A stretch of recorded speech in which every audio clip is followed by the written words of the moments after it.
बिस्मिल्लाहिर्रहमानिर्रहीम अल्हम्दुलिल्लाहि रब्बिल आलमीन वल्आक़िबतु लिलमुत्तक़ीन वस्सलातु वस्सलामु अला रसूलिहिल करीम। 14वें पारे के अहम मज़ामीन का ख़ुलासा पेश करने की सआदत हासिल कर रहा हूँ। 14वां पारा सूरह हिज्र और सूरह नहल पर मुश्तमिल है। सूरह हिज्र की सिर्फ़ पहली एक आयत वो पिछले सिपारे में है, बाकी मुकम्मल सूरत इस सिपारे में मौजूद है। सूरह हिज्र मक्की सूरत है और इसके 6 रुकू हैं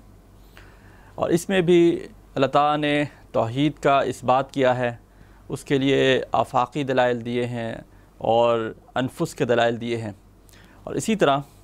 आखिरत का बयान है, उस पर ईमान लाने की दावत दी गई है। और इस सिलसिले में तारीख़ी वाक़यात से शवाहिद और उसके ज़रिए से लोगों को आखिरत पर ईमान लाने का हुक्म दिया गया है।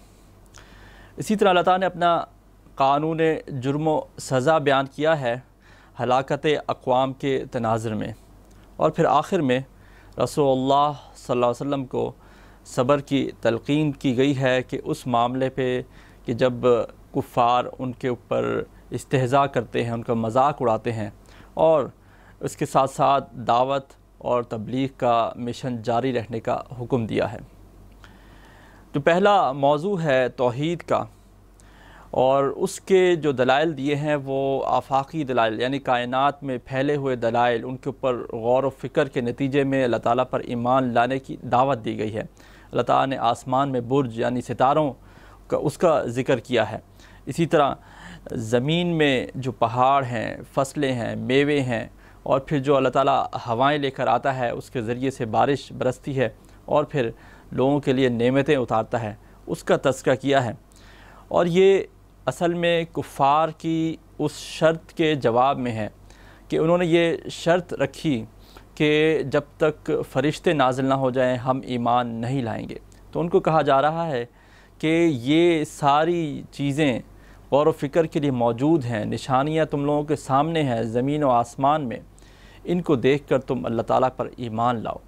अल्लाह ताला किसी के मुतालबे पर इस तरह फ़रिश्तों को नाज़िल नहीं करता। और फिर ये उसके बाद बयान किया जा रहा है ये सिर्फ़ उनके हरदर्मी के और कुछ नहीं है, वो इस के ज़रिए से सिर्फ़ ईमान लाने से कतराना चाहते हैं और ईमान नहीं लाना चाहते।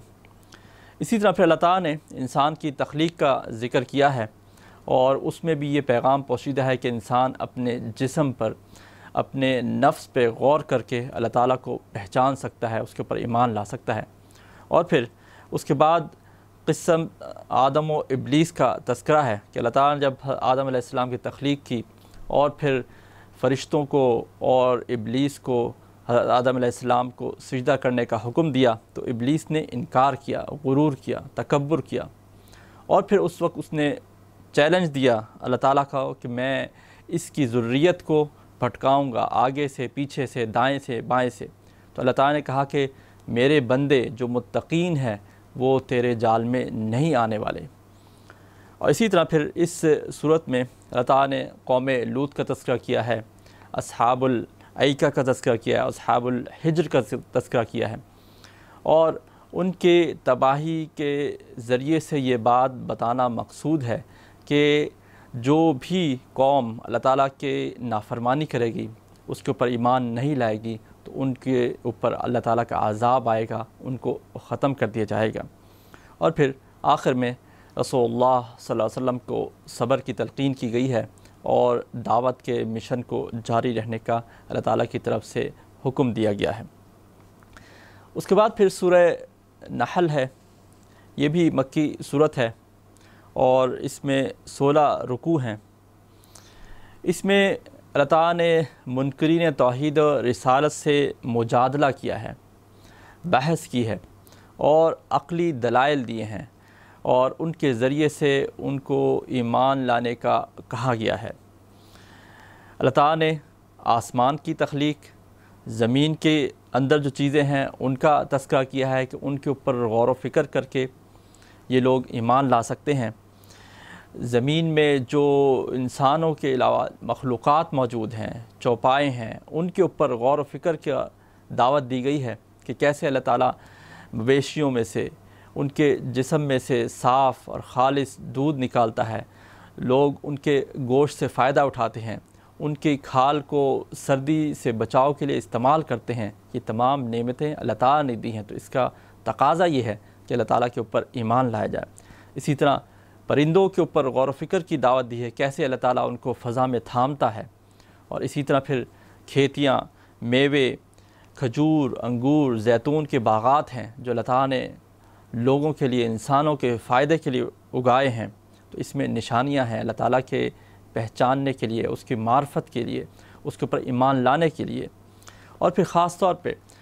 شہد کی مکھی کا تذکرہ کیا ہے کہ اللہ تعالیٰ نے کیسے ایک چھوٹی سے اس کیڑے کو، جاندار کو اتنی نفع بخش چیز بنانے پر معمور کر دیا جس میں لوگوں کے لیے فائدے ہی فائدے ہیں۔ تو اس طرح اللہ تعالیٰ نے اپنی تخلیقات کے اوپر غور و فکر کے نتیجے میں اللہ پر ایمان لانے کی دعوت دی ہے۔ اسی طرح پھر جو دوسرا اہم موضوع ہے وہ رسالت کا ہے اور آخرت کا ہے، کہ اس کا جو انکار کرتے ہیں ان کو بھی عقلی دلائل سے رسالت کا اور آخرت کا ایمان لانے کی دعوت دی گئی ہے۔ اور یہ کہا گیا ہے کہ اللہ تعالیٰ نے ہر قوم میں، ہر گروہ میں رسول بھیجا تاکہ ان کے لیے ہدایت کا سامان ہو سکے۔ اور پھر ان کو کہا، لوگوں کو، کفار کو، قریش کو، کہ وہ زمین میں چلیں پھریں اور دیکھیں، سابقہ اقوام کے علاقوں کو دیکھیں کہ کیا ان کے ساتھ معاملہ ہوا، کس طرح انہوں نے انکار کیا اور اللہ تعالیٰ نے ان کے اوپر عذاب نازل کیا۔ کفار کا یہ عقیدہ کہ ہم دوبارہ نہیں اٹھائے جائیں گے، آخرت کے انکار کے لیے وہ یہ اپنی طرف سے بات کہتے تھے کہ ہم زمین میں مر کر مٹی ہو جائیں گے اور دوبارہ نہیں اٹھائے جائیں گے، تو اس کا انکار کیا گیا، اس کی تردید کی گئی اور کہا کہ اللہ تعالیٰ ہر چیز پر قادر ہے، اس کے لیے تو کوئی مشکل نہیں ہے، صرف وہ کہے گا کہ ہو جا اور وہ چیز ہو جائے گی۔ اور پھر اس کفران نعمت، یعنی کہ جو نعمتیں اللہ تعالیٰ نے دی ہیں لوگوں کو، بندوں کو، خاص طور پر جو ان کو رزق دیا ہے اور ان کو امن و امان دیا ہے، اس کا اگر وہ کفران نعمت کریں گے، ناشکری کریں گے، تو اس کا نتیجہ بیان کر دیا کہ وہ ہلاکت کے سلسلے میں ہے۔ اور ایک مثال سے بات سمجھانے کی کوشش کی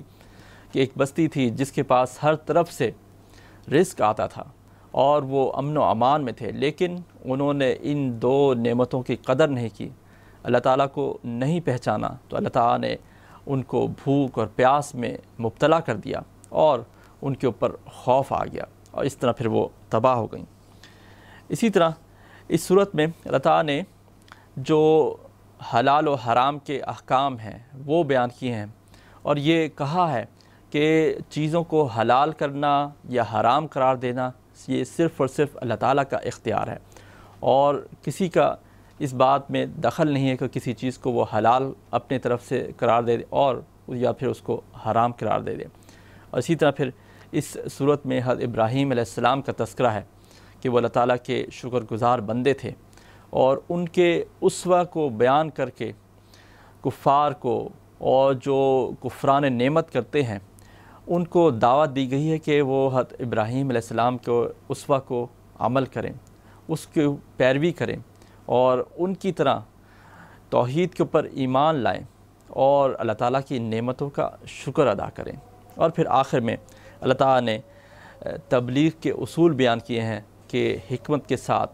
موعظت کے ساتھ، نصیحت کے ساتھ، اور جو اچھا طریقہ ہو سکتا ہے مجادلہ کا، اس کے ذریعے سے دعوت دی جائے، تبلیغ کی جائے، لوگوں کو اللہ تعالیٰ کی طرف بلایا جائے۔ اس طرح اس پارے کا اختتام بھی اسی صورت پر ہوتا ہے۔ اس کے بعد پھر اگلا پارہ ہے اور اس میں اگلی صورت کا آغاز ہوگا۔ اللہ تعالیٰ ہمیں قرآن سمجھنے اور اس پر عمل کرنے کی توفیق عطا فرمائے۔ وآخر دعوانا ان الحمد للہ رب العالمین۔